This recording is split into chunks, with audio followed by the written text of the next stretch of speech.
Master minds commerce చదవాలనుకునే 10th inter విద్యార్థుల తొలి ఎంపిక.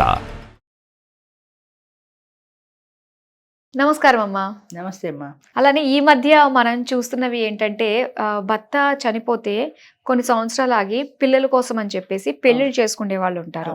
సో అలా పిల్లలు ఉన్నప్పుడు అలా రెండో పెళ్లి చేసుకోవడం మంచిదే అంటారా, చేసుకోకుండా ఉంటేనే బెస్ట్ అంటారా? పిల్లలు పెద్దవాళ్ళు అయిన తర్వాతే నేను ప్రొసీడ్ అయితే బెస్ట్. శాస్త్ర సమ్మతం అవునా కాదా అనే సందేహం కూడా చాలా మందిలో ఉంది. ఇప్పుడు మన సొసైటీలో రెండో పెళ్లి అనేది సొసైటీ తొందరగా యాక్సెప్ట్ చేయటం లేదు, జీర్ణించుకోవట్లా. కొంతమంది పిల్లలు కూడా యాక్సెప్ట్ చేయరు. వాళ్ళు పెళ్ళై కాపురాలు చేసుకుంటారు, పిల్లల్ని కంటారు. ఈ వయసులో నీకు పెళ్ళి ఎందుకు అంటారు, 50 ఏళ్ళు దాటిన వాళ్ళని. ఈ వయసులో పెళ్ళి ఎందుకంటే 50 ఏళ్ళు దాటిపోయి మీరు మీ పెళ్ళిళ్ళు అయిపోయి మీరు సెటిల్ అయిపోయారు. మరి ఇప్పుడు ఆమె ఒక్కతే ఎలా బతుకుతుంది? ఆమె మంచిగా చెడ్డ ఎవరు చూసుకుంటారు? తర్వాత ఆమెకి జ్వరం వస్తే ఎవరు చూస్తారు? ఆమెకి ఏదైనా కోవిడ్ లాంటిది వస్తే ఎవరు చూస్తారు? అంటే ఆవిడ భరించాల్సిందేనా ఈ కష్టాలన్నీ? ఆవిడకు ఒక తోడు ఉంటే వాళ్ళు చూసుకుంటారు కదా. మెయిన్లీ తోడు ఉద్దేశం అది. ఇప్పుడు తోడు నీడలో ఉద్దేశం కూడా ఏంటంటే పెళ్ళి అనేది కేవలం సెక్స్ కోసం కాదు. 50 ఏళ్ల తర్వాత దానికి అంత ఇంపార్టెన్స్ కూడా లేదు. సో ఇప్పుడు వీళ్ళకి కావాల్సిన ఒక మానసికమైన తోడు, అంటే నీకు నేను ఉన్నాననే ఒక భరోసా. అనారోగ్యం వచ్చినా, మంచి సంతోషమైన దుఃఖమైన షేర్ చేసుకోవడానికి నాకంటూ ఒక మనిషి. లేకపోతే నువ్వు పని మనిషితో షేర్ చేసుకుంటావు, వంట మనిషితో షేర్ చేసుకుంటావు, ఎవరితో షేర్ చేసుకుంటావు? అంచేత నీకంటూ ఒక తోడు ఉండాలి. అయితే ఇందులో చాలా మంది ఉద్దేశం ఏంటంటే ఇది శాస్త్ర సమ్మతం కాదు, ఇది తప్పు అని.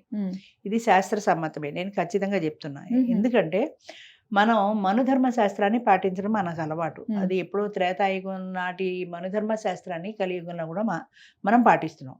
కానీ యుగాలు మారిన కొద్దీ ధర్మాలు మారుతున్నాయి, శాస్త్రాలు మారుతున్నాయి. అందులో ఇప్పుడు ప్రజెంట్ కలికాలంలో మనం పాటించవలసింది పరాశర స్మృతి. మనుస్మృతి లాగానే పరాశర స్మృతి అనేది ఉంది. కావాలంటే మీరు గూగుల్లో కూడా సెర్చ్ చేసుకోవచ్చు. నేను సుమన్ టీవీని చూసే వాళ్ళందరికీ కూడా చెప్తున్నాను, ఇది చట్ట వ్యతిరేకం కాదు. స్త్రీ కూడా మళ్ళీ వివాహం చేసుకోవచ్చు. ఇప్పుడు ఒకప్పుడు పురుషుడు కూడా అర్హత లేదు. అంటే స్త్రీకి ఎంత ప్రాధాన్యత ఇచ్చారంటే స్త్రీ లేదే ఏ కార్యము చేయడానికి వాడికి అర్హత లేదు.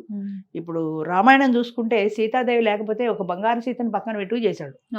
అలాగే కలికాలంలో కూడా భార్యకి ఏదైనా ఇబ్బంది వచ్చి ఆమె పీటల మీద కూర్చునే అవకాశం లేకపోతే ఆమె జాకెట్ అయినా బొడ్లో దోపుకొని నువ్వు కన్యాదానం చేయొచ్చు అన్నారు. అంటే పిల్ల పెళ్ళి ఆగిపోతుంది, ఆవిడ కారణంగా ఆగిపోవడం ఇష్టం లేక ఆయన చేయాలంటే కనీసం ఆవిడ వస్త్రమైనా నీ దగ్గర ఉండాలి, సెకండరీ. అంటే అంత ఇంపార్టెన్స్ ఇచ్చారు ఆడదానికి.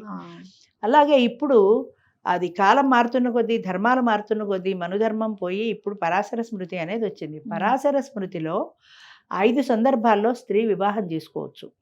1 వైధవ్యం పొందినప్పుడు, 2 భర్త 23 ఏళ్ళు 30 ఏళ్ళు అయి దేశాంతరం వెళ్ళిపోయాడు, వాడు ఉన్నాడో లేదో కూడా తెలియదు. చాలా కేసులు మాకు ఇవే వస్తుంటాయి. మా ఆయన ఇంట్లోంచి వెళ్ళిపోయాడండి, వాడు ఉన్నాడో లేదో తెలియదు, నాకు పెళ్లి కావాలి.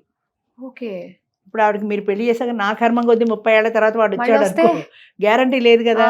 అయితే దానికి ఒక వెసులుబాటు ఇచ్చారు గవర్నమెంట్. ఏమనంటే నువ్వు కోర్టులో వేసుకొని విడాకులు తీసుకో. 20-30 ఏళ్ళు అయిపోయింది, దానికి ముందు మేము ఒక పేపర్ యాడ్ ఇచ్చుకోవాలి. 20 సంవత్సరాలుగా నా భర్త వెళ్ళిపోయాడు, ఇంట్లోంచి రాలేదు, ఎక్కడున్నా సరే ఈ నెల రోజుల్లోగా నాకు తెలియజేయాలి ఈ సో అడ్రస్కు అని ఒక పేపర్ ప్రకటన ఇచ్చుకో. రాలేదనుకో, ఈ పేపర్ ప్రకటన ఆధారంగా కోర్టులో కేసు వేసుకో. నేను చేశాను, ఆయన నా దగ్గరికి జవాబు లేదు కాబట్టి ఆయన లేనట్టుగా భావించుకుని నాకు విడాకులు ఇప్పించండి అని కోర్టులో కేసు వేస్తే అప్పుడు వాళ్ళు అది చూసుకుని విచారణ చేసి అది జెన్యూన్ అనిపిస్తే వాళ్ళు విడాకులు ఇస్తారు. ఈ విడాకుల సర్టిఫికేట్ తీసుకుని నువ్వు రావచ్చు కదా. కానీ అది ఎవరు చెయ్యరు. అబ్బాయి ఎప్పుడో 20 ఏళ్ల కోసం వాడిపోయిన వాడి కోసం ఇప్పుడే కోర్టు చుట్టూ ఏమి ఎక్కుతానండి, నాకు ఇచ్చేయండి పర్మిషన్ అంటారు వాళ్ళు. రూల్స్ ఒప్పుకోవు. ఎందుకంటే డైవర్స్ లేకుండా పెళ్లి చేసుకోకూడదు. డైవర్స్ డెత్ ఏదో ఒకటి ఉండాలి. చనిపోయాడని రుజువు ఉందా లేదు, విడిపోయిన రుజువు ఉందా లేదు. విడిపోయిన రుజువు నీకు అవకాశం ఇచ్చారు కదా గవర్నమెంట్, అంచేత ఆ ప్రకారం నువ్వు తెచ్చుకోమని చెప్తాం. అంచేత ఇప్పుడు ఈ సందర్భంలో ఈ 5 సందర్భాల్లో భర్త చనిపోయినప్పుడు, భర్త దూరాదేశం వెళ్ళిపోయి ఉన్నాడో లేదో తెలియనప్పుడు, భర్త కుష్ఠవ్యాధి రోగిగ్రస్తుడైనప్పుడు, తర్వాత ఇంకా భర్త జారుడు చోరుడు ఇలాగా ఏదో చెప్తారు, ఇలాంటి వాడు అయినప్పుడు ఇంకేదో ఉంది మర్చిపోయాను నేను. ఈ 5 సందర్భాలలో స్త్రీ పునర్వివాహం చేసుకోవచ్చు అని శాస్త్రం మనకి చెప్తోంది. చాలా మంది చట్టబద్ధమే కానీ ఇది శాస్త్ర సమ్మతం కాదని ఇప్పుడు నీకెందుకు పెళ్ళి అంటారు. ఇది శాస్త్ర సమ్మతమే. కావాలంటే నేను చెప్తున్నా, గూగుల్లో చూసుకోండి. ఎవరైనా కాదు అంటే నేను రెడీగా ఉన్నాను డిస్కషన్కి. ఎవరైనా వచ్చి పోటీ పెడితే నేను తప్పకుండా కూర్చుంటాను. అందుకని ఇది నేను మీ ఛానల్ ద్వారా తెలియజేస్తున్నాను. ఇది తప్పు కాదు, రైటు. అది ఈ 5 సందర్భాల్లో స్త్రీ పునర్వివాహం చేసుకోవచ్చు. భర్త చనిపోయినప్పుడు భార్య ఏం చేస్తుంది? 70 ఏళ్ళు వచ్చిన మగవాడికి పుత్తడి బొమ్మ పూర్ణమ్మ కథలాగా మగవాడు పెళ్లి చేసుకున్న సందర్భాలు ఉన్నాయి. అవును. రెండో పెళ్లి, మూడో పెళ్లి, ఎన్ని పెళ్లిళ్ళైనా చేసుకోవచ్చు. వాడికి అర్హత ఉంది కానీ దీనికి అర్హత లేదు అంటున్నారు.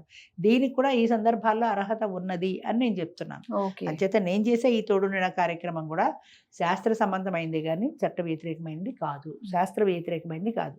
ఇప్పుడు చట్టం ఒప్పుకుంది సెకండ్ మ్యారేజ్ లేడీస్ చేసుకోవచ్చు, చట్టం ఒప్పుకుంది. పరాశర స్మృతి శాస్త్రం ఒప్పుకుంది.